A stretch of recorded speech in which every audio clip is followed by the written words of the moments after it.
जंगल की घनी अंधेरी रात में अनुपमा के कदम भारी होते जा रहे थे।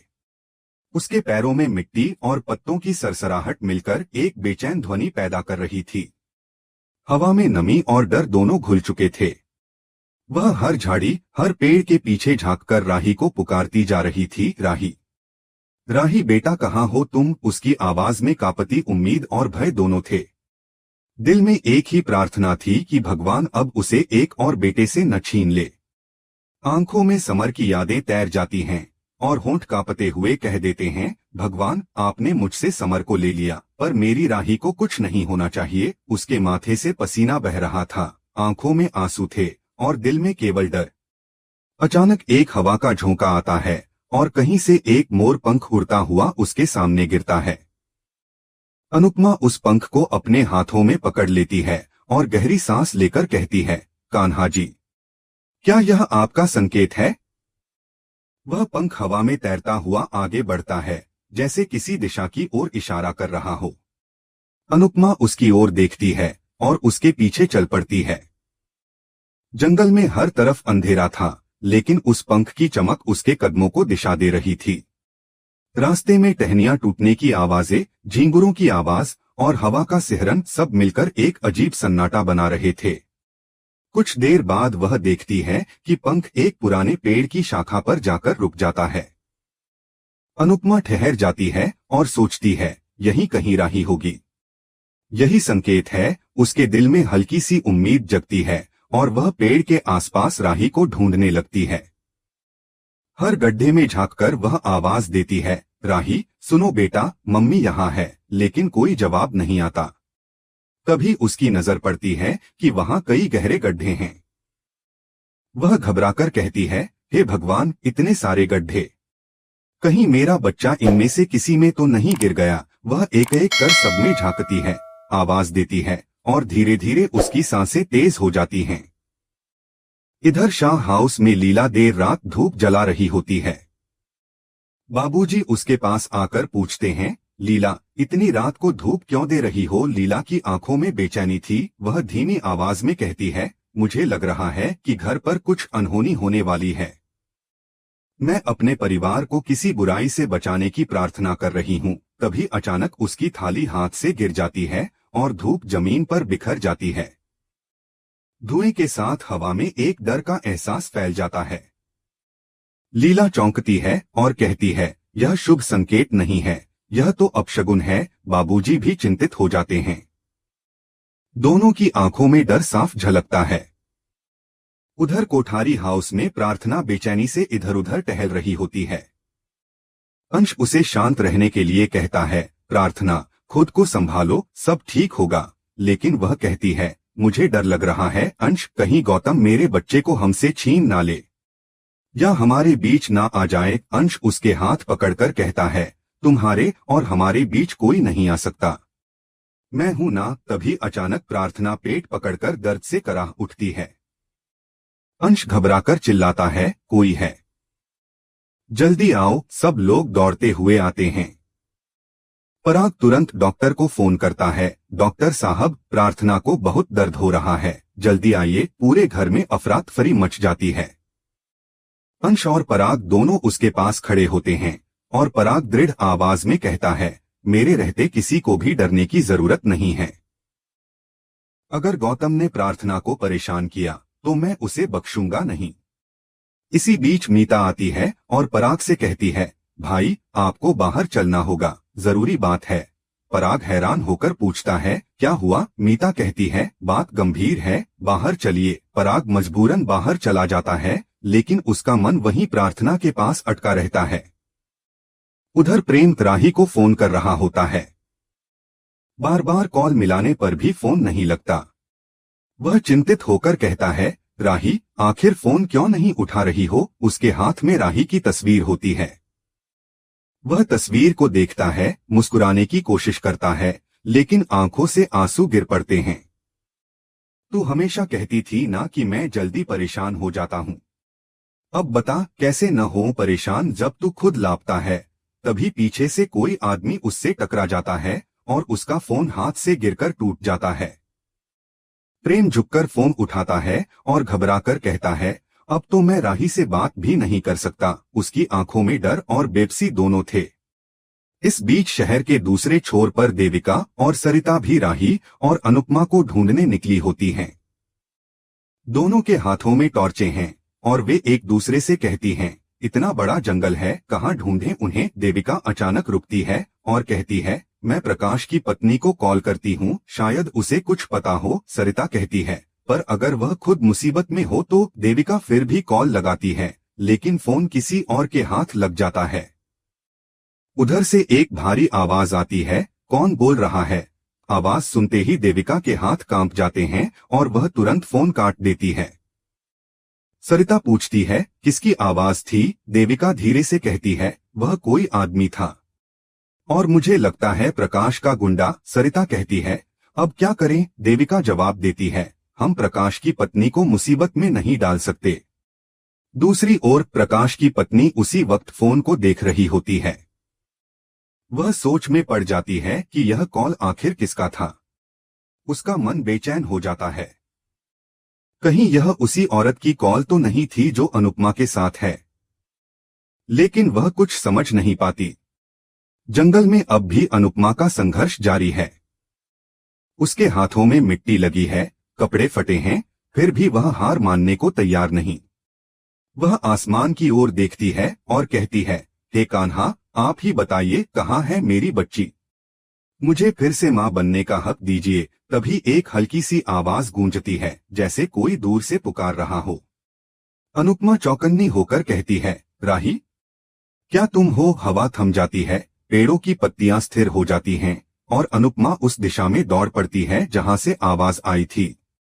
उसके हर कदम के साथ उम्मीद की लौ फिर से जलने लगती है। शायद इस बार वह अपनी राही को पा जाएगी। अनुपमा की आंखों में बेचैनी थी, दिल में डर और दिमाग में सिर्फ एक ही ख्याल, राही। जंगल की खामोशी अब उसके लिए डरावनी बन चुकी थी। वह हर झाड़ी, हर पेड़ के पीछे झांकती, हर गड्ढे में झुककर आवाज देती, राही, कहाँ हो बेटा? उसकी आवाज में वह ममता थी जो किसी माँ की सबसे बड़ी ताकत होती है। लेकिन आज वही ताकत उसके अंदर एक असहाय सी लाचारी बन गई थी। अचानक उसे मिट्टी में कुछ चमकता हुआ दिखाई देता है। वह झुककर देखती है, वह राही की चैन थी। अनुपमा के हाथ कांपने लगते हैं, आंखों में आंसू भर आते हैं, पर साथ ही उसे उम्मीद की किरण दिखती है। वह फुसफुसाती है, राही, तो यहीं कहीं है, माँ आ गई है। वह चारों तरफ पागलों की तरह दौड़ने लगती है, हर दिशा में राही का नाम पुकारती है। तभी उसे थोड़ा दूर एक और गड्ढा दिखाई देता है। वह पास जाकर झांकती है, पर अंदर घना अंधेरा है। अनुपमा एक पत्थर उठाकर उसमें फेंकती है ताकि गहराई का अंदाजा हो सके, पर जैसे ही पत्थर नीचे गिरने की आवाज आती है, उसके चेहरे पर डर साफ झलकता है। हे शिव शंभू! इतना गहरा? वह बुदबुदाती है। लेकिन अगले ही पल उसका चेहरा दृढ़ हो जाता है। वह कहती है, नहीं, मैं अपनी बेटी को ऐसे नहीं छोड़ सकती। वह चारों तरफ नजर दौड़ाती है, शायद कोई रस्सी या टहनी मिल जाए। तभी झाड़ियों के पीछे उसे एक पुरानी रस्सी दिखती है। वह दौड़कर उसे उठाती है, एक भारी पत्थर से बांधती है और खुद को नीचे उतारने की तैयारी करती है। दिल में डर जरूर था, लेकिन विश्वास उससे बड़ा था। भोलेनाथ, बस मेरी बच्ची को बचा लेना, वह बुदबुदाती है और धीरे धीरे रस्सी के सहारे अंधेरे में उतरने लगती है। उधर प्रेम को अचानक बेचैनी घेर लेती है। वह सोचता है, क्यों मन अशांत है? कहीं राही किसी मुसीबत में तो नहीं? वह तुरंत परी को फोन करता है। इस वक्त सभी लोग राही और अनुपमा को ढूंढने में लगे थे। तभी परी का फोन बजता है। वह घबरा जाती है। देविका पास आकर पूछती है, किसका फोन है? परी कहती है, प्रेम का। देविका तुरंत कहती है, उसे कुछ मत बताना, लेकिन परी की आंखों में डर और पछतावा था। अगर राही को कुछ हो गया तो? प्रेम हमें कभी माफ नहीं करेगा। आखिरकार देविका भी मान जाती है, ठीक है, लेकिन उसे कहना कि किसी को कुछ न बताएं। परी फोन उठाती है और सब बताने लगती है, लेकिन तभी नेटवर्क चला जाता है। फोन कट जाता है और प्रेम की बेचैनी बढ़ जाती है। वहीं सरिता, देविका और बाकी लोग जंगल के चारों ओर खोजबीन कर रहे थे। सरिता कहती है, हमने सब जगह देख लिया, कुछ पता नहीं चला। देविका जवाब देती है, अब हमें गांव के बाहर ढूंढना होगा, शायद प्रकाश ने उन्हें कहीं छुपा रखा हो। सरिता घबराई हुई पूछती है, क्या हम जंगल में जाएंगे? देविका दृढ़ आवाज में कहती है, हाँ, जहाँ तक जाना पड़ेगा जाएंगे। माम बेटी को हमें किसी भी हालत में ढूंढना होगा। इधर अनुपमा गड्ढे के अंदर उतर चुकी थी। अंदर अंधेरा और नमी थी, हर ओर मिट्टी की गंध फैली हुई थी। वह टॉर्च की रोशनी से चारों तरफ देखती है, लेकिन कुछ नजर नहीं आता। कुछ कदम चलकर उसे लगता है कि रास्ता आगे से बंद है। वह सोचती है, शायद राही ऊपर ही कहीं गई होगी, और ऊपर लौटने की कोशिश करती है। तभी उसे हल्की सी आवाज सुनाई देती है, जैसे कोई पत्थर से टकरा रहा हो। अनुपमा ठिठक जाती है। फिर वह चिल्लाती है, राही, तू है क्या वहां? दीवार के दूसरी ओर राही बेहोशी की हालत में थी। उसका पैर पत्थरों के बीच फंसा हुआ था।